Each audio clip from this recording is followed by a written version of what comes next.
Any question, both of the presentations?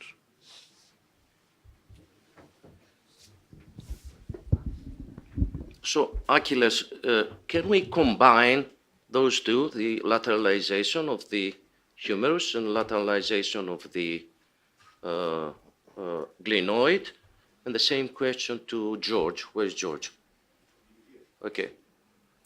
Yes, of course, we can do it. How can we balance that?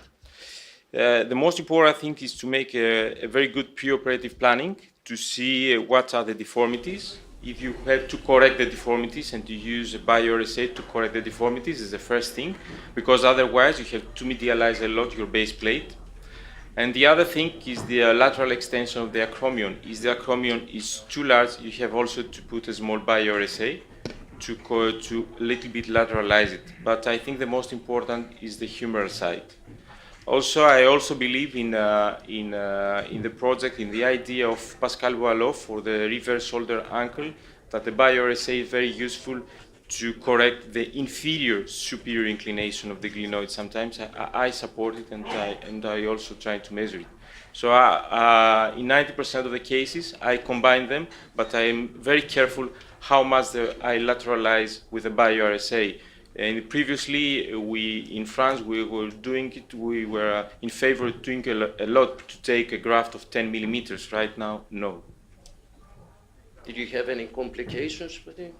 Yes, we had complications. We over-distalized or over-lateralized, and we have the adverse effects when we over-tensioned laterally or distally the patient. Yes. Any fractures of the acromion or fatigue of deltoid?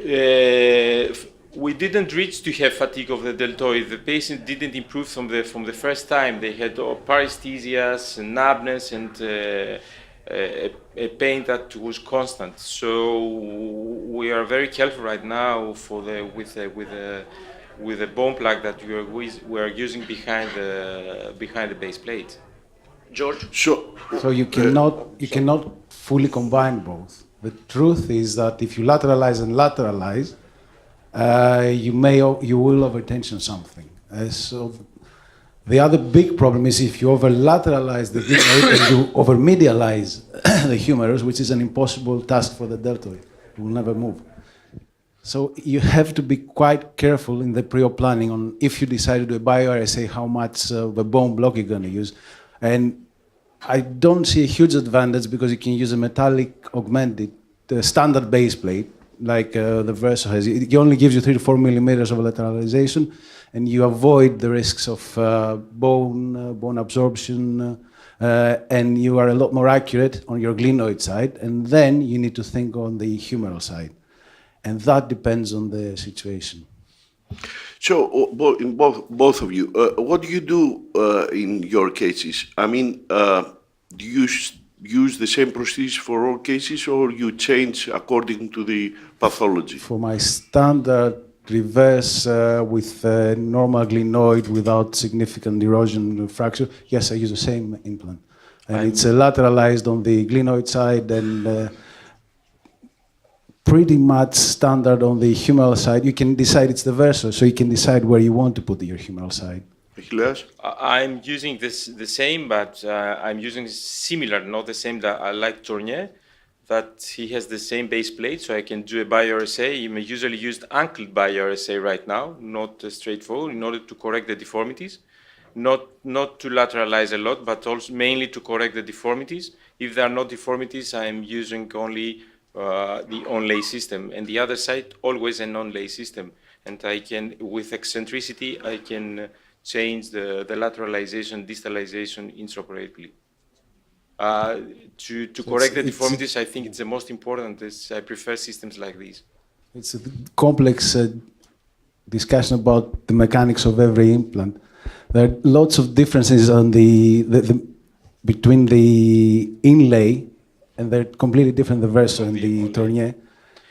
There's a small advantage on the Verso side because you can dial the liner, so you can change the stop or the block in rotations. And you will see a little bit later how this thing looks, but the versal liner is the opposite of all the liners you've seen in all the other implants, and this gives you a lot of free range of movement in adduction, so there's pretty much no notching. That is why, and it's quite a simple construct. You don't risk over lateralizing any side. It pretty much gives you the right tension every time. Yes. I have a question for both of you. Then congratulations, because it's a very nice presentation, this lateralization, which side. So my question is, how do you plan that before the surgery or during the surgery in perioperative? What is your tips to manage this lateralization?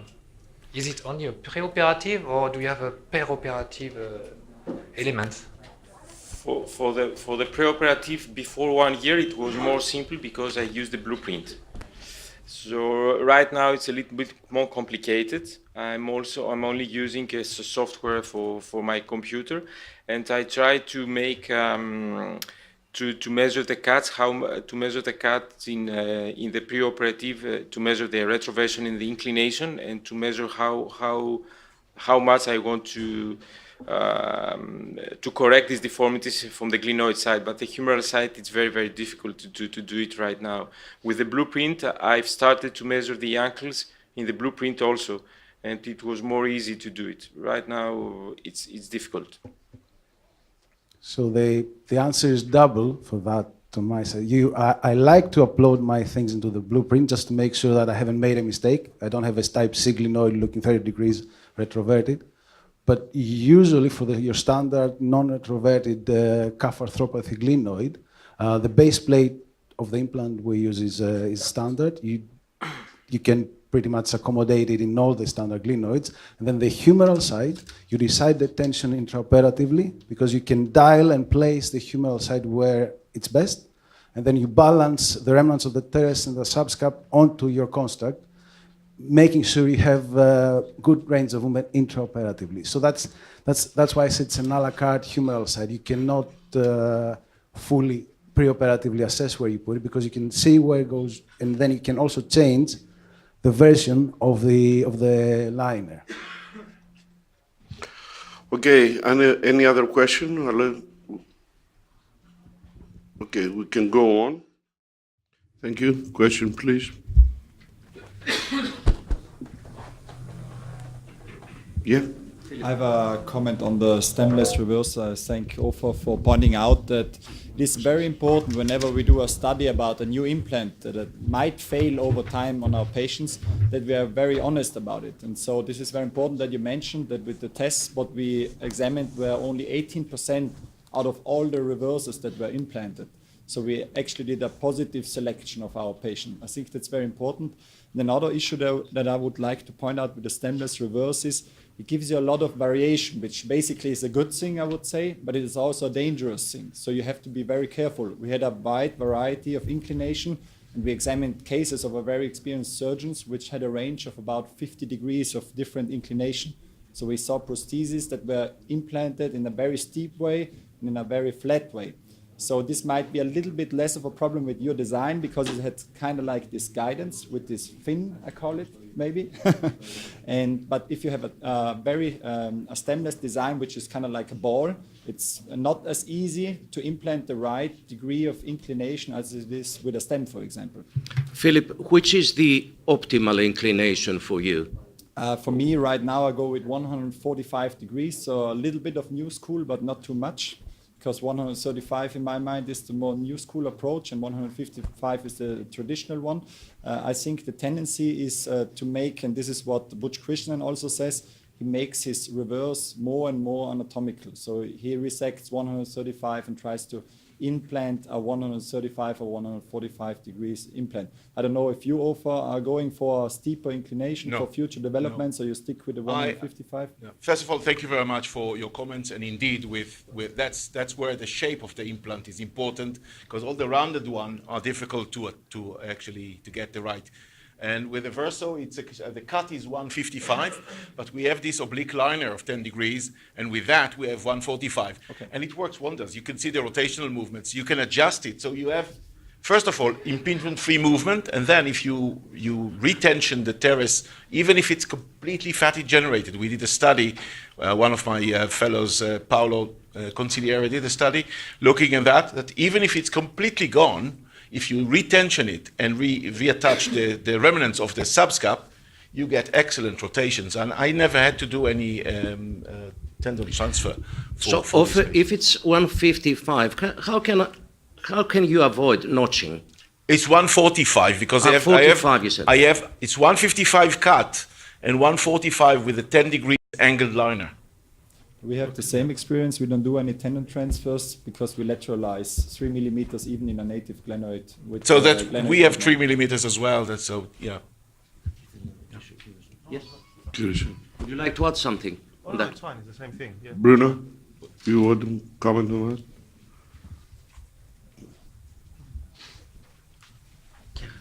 Yes, I agree with Philip because TES stem reverse prosthesis was with a bad design because it's too spherical, and during the implantation you see the prosthesis moving immediately. And I mean when you try the poly to check the thickness of the poly, you see the prosthesis is moving in the bone. It's very, very bad option. I agree with offer if you have opportunity to have asymmetric polyethylene with 10 degrees, it's better because you can restore a good angle of metaphysis, prosthetic metaphysis. Which angle do you prefer? Which angle do you prefer? 145, I mean, it's the best. 130 is too much, and 155 create a big risk of notching, I think so.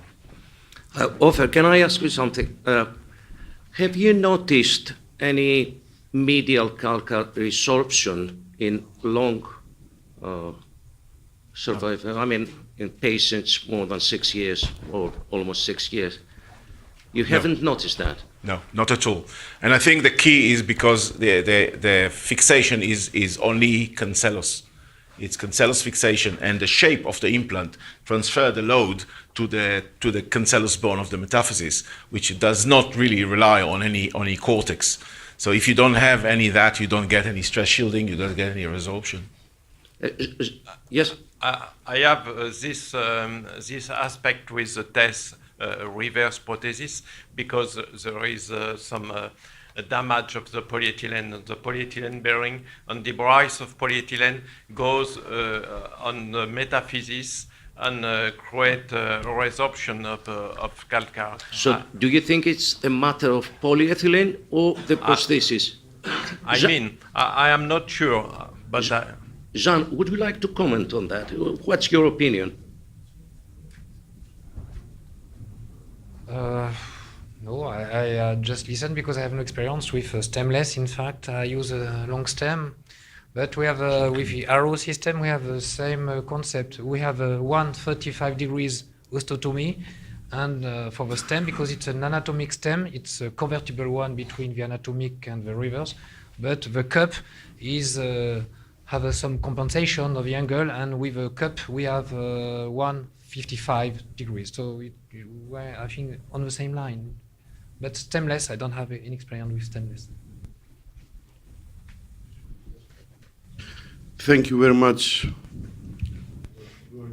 Going on to the next session. Thank you.